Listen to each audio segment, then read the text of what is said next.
All right. Good morning, good afternoon, everyone. Thank you for joining us today for the session Increased Supply Chain Volatility in 2024, How to Safeguard Business Value. This presentation is presented by Everstream Analytics and Bearing Point. Currently, everyone's microphones are muted, and if you have any questions as we go along, please just drop them in the Q&A box and we'll make sure to answer as many as we can towards the end of this webinar. The session is also being recorded and you'll receive a copy afterwards. My name is Franziska Nothofer and I'm joined today by our two presenters, Kalim Khan, Everstream's Global Head of Value Engineering, who is playing a key role in strengthening supply chain resilience and delivering value for our clients. And Kalim will be joined by Laurent Charme, Senior Manager for Supply Chain Resilience at Bearing Point, who is bringing his extensive expertise as a risk management advisor. Together, they'll be guiding us through today's content. And now let's get started, and I'll hand it over to Laurent. Thank you, Francisca. Hi, everyone. So, risk in supply chain, we can go to the next slide. Indeed, supply chain is still under challenge, right, in 2024, just the continuation of the previous year. We see in particular on one side, the regulatory pressure is still increasing, whether it's the Lieferkettengesetz in Germany or other supply chain acts regulation, whether it's in Netherlands or in Switzerland or other countries. So this is still the case, still going on. On the other side, we see multiple other risks which may disrupt supply chain. Especially we see the conflicts, whether it's in Ukraine or Middle East, which is changing a little bit and impacting, of course, strongly the supply chain. For instance, forcing ships to go around Africa rather than going in the Red Sea, or things like that, right? We must not forget as well cybercrime, which is 3 times more this year than the previous year, which was already on the trend of going up, certainly linked to the conflict zone that is happening. So all in all, companies need to do a lot to protect their supply chain. On the one side, making it compliant, on the other side, making it resilient to those disruptions. And what is pretty important here is to look at that from the two perspectives, regulatory and disruption. This is what we'll see on the next slide. On the compliance side, we've seen that on the first webinar in February. We look at what is important is to understand what service or goods are relevant for the regulations. It's important to know what country are relevant, are more sensitive, or what is the influence you may have on your suppliers to mitigate the risk, and as well to a certain extent get some partial end-tier visibility. On the interruption of supply, so here we're talking more about natural disaster, and geopolitical risk, etc. Here we look at we look more at the products, right? At your bill of materials. What are the important components? What are the delivery locations, the logistic route? And we go a bit deeper in terms of end-tier visibility. But here, between the two, there is a commonality, which is for a company to quickly understand what is critical, what are the critical services or goods, what are the countries of operations where those services or goods are manufactured or transported, and what are the critical suppliers providing those critical service or goods. So this is the commonality, and this is exactly the good foundation for any companies who wants to manage supply chain risk efficiently. And for that, many companies are moving to a different operating model. So moving away from the global China-centered supply chain model to something that is more regional. That is to multiple regional centers of gravity. Why that? Why center of gravity? Because it's centered, it's driven where the market demands, where the biggest market demands are. Those centers of gravity are, as I said, more regional, smaller, more agile, and they are built not only with cost in mind, which was the case when the former model around China was designed, but having more resilience within its DNA from the start. So thinking about risk, thinking about resilience, thinking about regulatory, local regulations. They integrate most of the critical elements from the supply chain. So from R&D, but as well production, shipping, etc., making sure that all those elements are not too far, because like this, you can reduce, of course, the risk of disruption. You know better your suppliers, you know better the regulations, and as well, you have sustainability goals in mind, less CO2 emissions, having as well in the vicinity some possibility to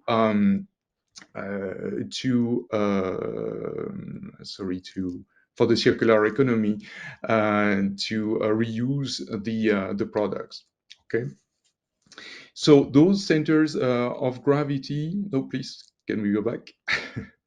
So those centers of gravity, when moving to this new model, what is really important for organization is to understand very quickly, to have a very quick transparency on the risk that and on the exposure of the organization where they will be moving to this region.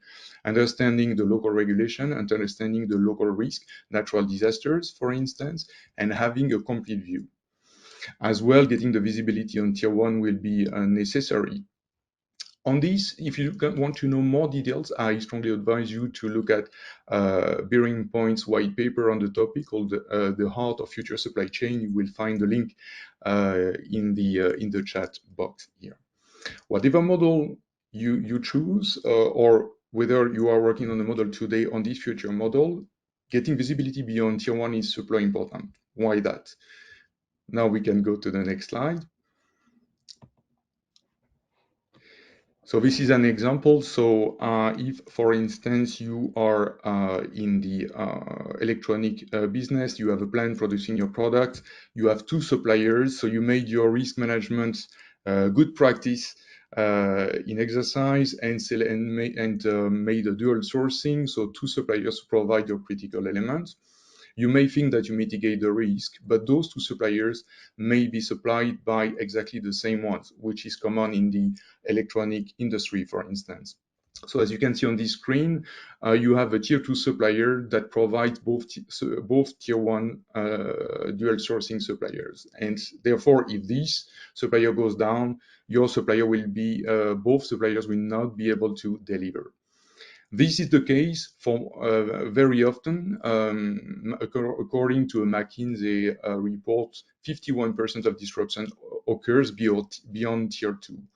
And despite that, only 2% of companies have this visibility. So here this is really crucial to get transparency and get an ongoing transparency beyond the tier one. But this is not the only factor that will be important to increase resilience. As well, having a comprehensive approach. This is what we'll see on the next slide. So not fixing things here and there, but really having a comprehensive approach towards risk. First of all, in terms of governance, setting the right tone in the company, setting up the right risk culture, defining the right risk indicators, driving, really steering resilience in the company is important. Secondly, in terms of process and operations, provide the right tools, methodology to operations to manage the risk, anticipate the risk, collaborate, because risk management is definitely a collaborative exercise, and setting up the right business continuity plan to overcome any crisis. But all of this happens only if you have a strong digital foundation where you can see the end-to-end value where the risk can happen, to have clean, well-structured data, and as well the right tool like Everstream analytic tools to provide transparency on the risk, and this beyond the tier one suppliers. And when this is done, you can really see a difference between the companies having invested in this type of approach compared to the other. This is what we'll see, because they are able, even during the time of disruptions, to go beyond and to survive disruptions. This is what we see on the next slide. And yeah, Kalim seems to be blocked on one slide. Oh, is this the right slide? Yep, that's the right one. And I hand over to you, by the way, on this one to protect the value. Brilliant. Many thanks, Laurent. You've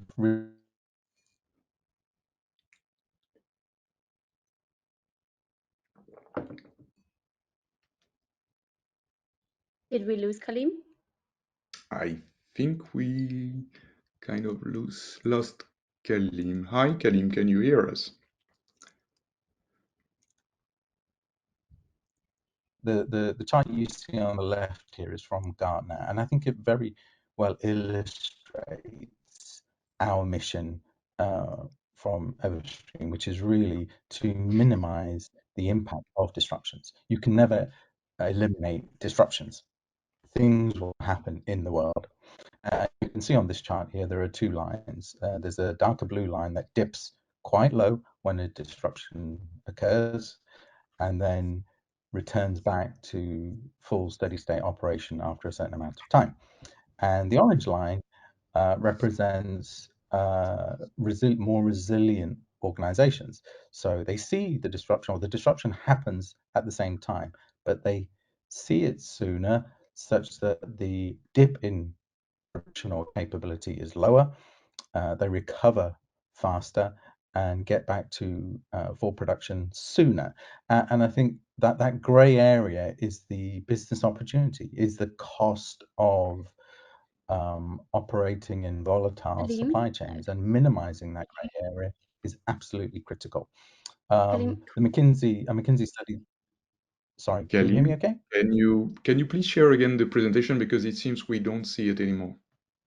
Ah, right, okay. It says it's showing here. Let me go back to. yeah, this could be a Obviously, we need to technical do issue. some We had risk some mitigation issues with here. GoToWebinar recently. There we go. Okay, Now we can see the screen. Better. We're back. okay, right. I'm very Apologies, sorry about everyone. that, Just a folks. slight technical issue. There we go. Perfect. We're back. Um, oops.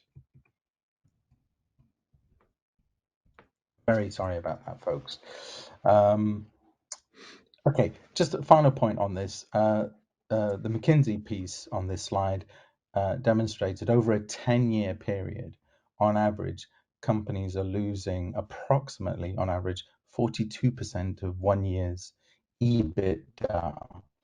So you could sort of average that over 10 years or per year. That's 4.2% EBITDA.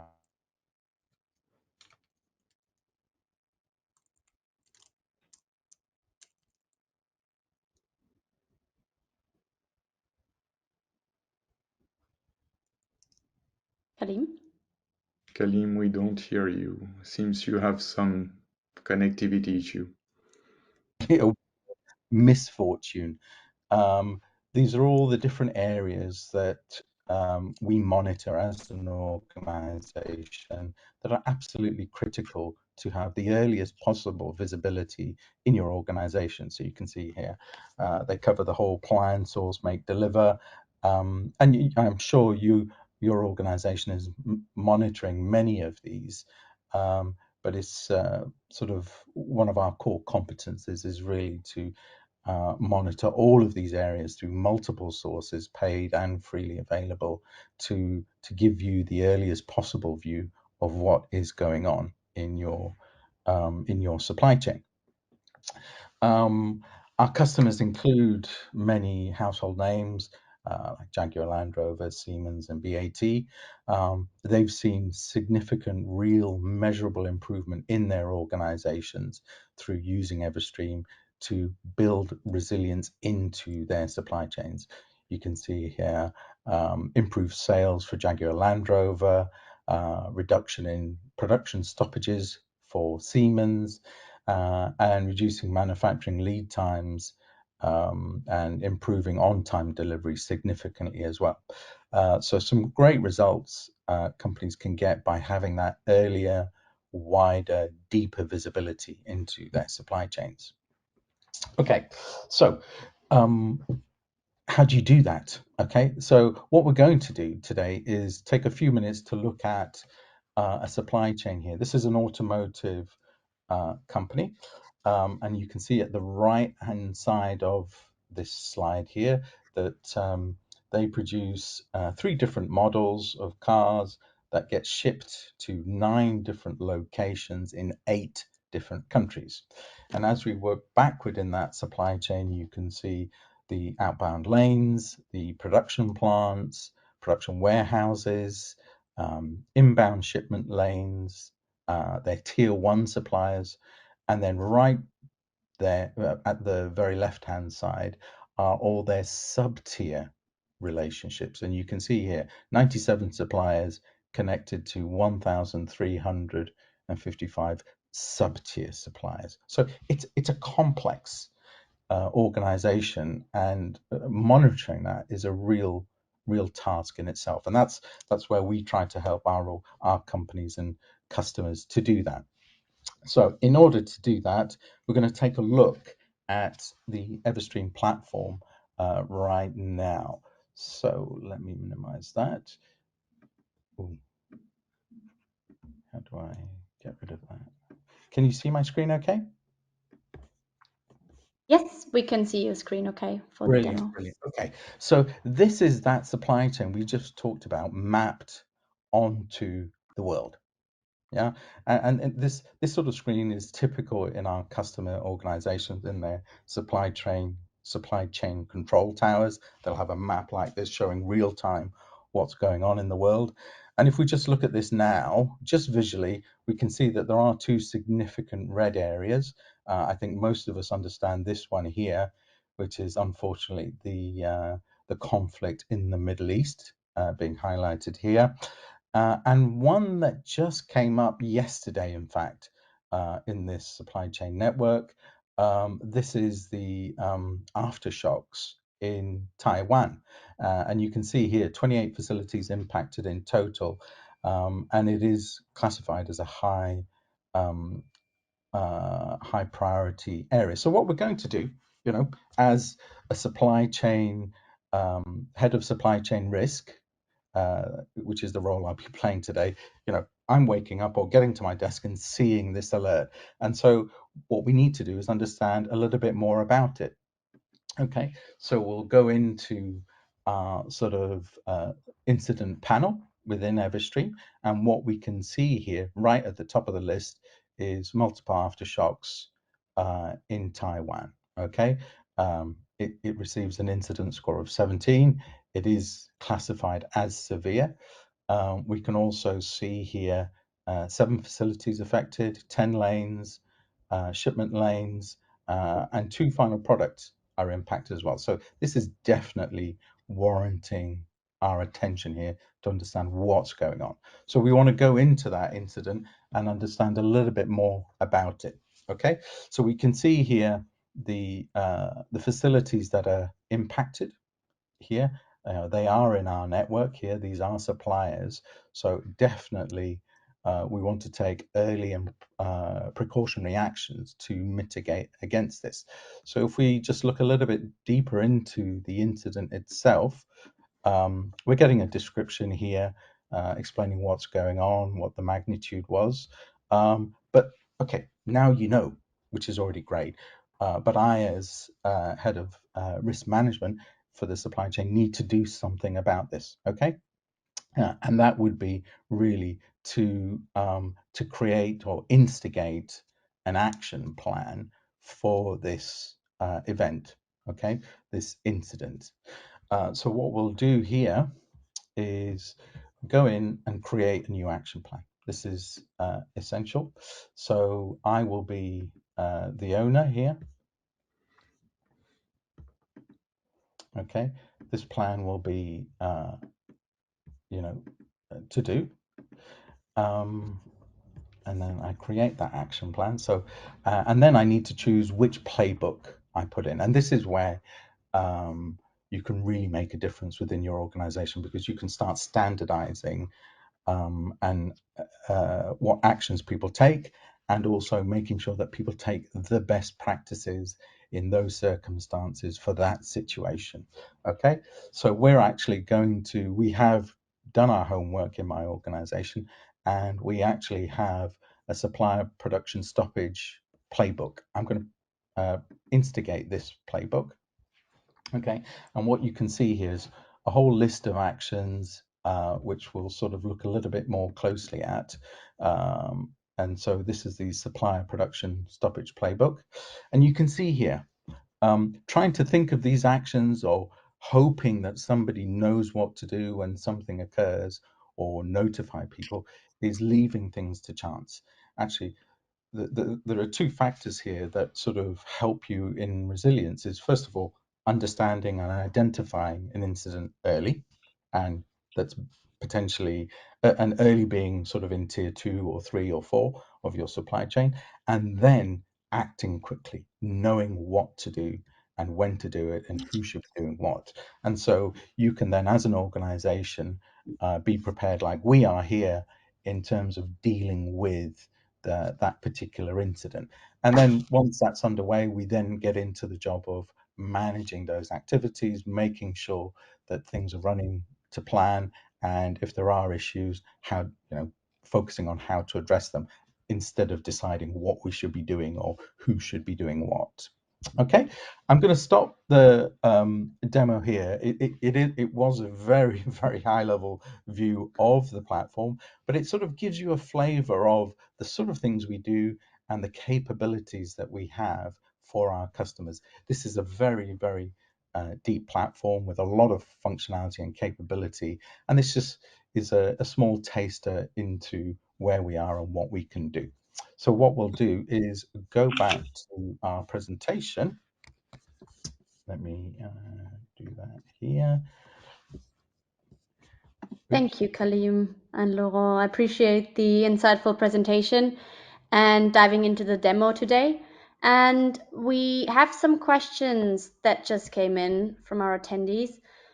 The first one is around how long it takes to see results. What's the usual timeline for obtaining results from sub-tier analysis? Typically, obviously, it depends on the size and complexity of a particular supply chain that we're looking at. But we often see 4 to 6 weeks as a typical time frame to start discovering and validating those sub-tier that sub-tier network for an organization. Okay, brilliant. Thank you so much. Okay, we have time for another question. Is it possible to receive disruption alerts from sub-tier suppliers, and wouldn't that lead to too much noise?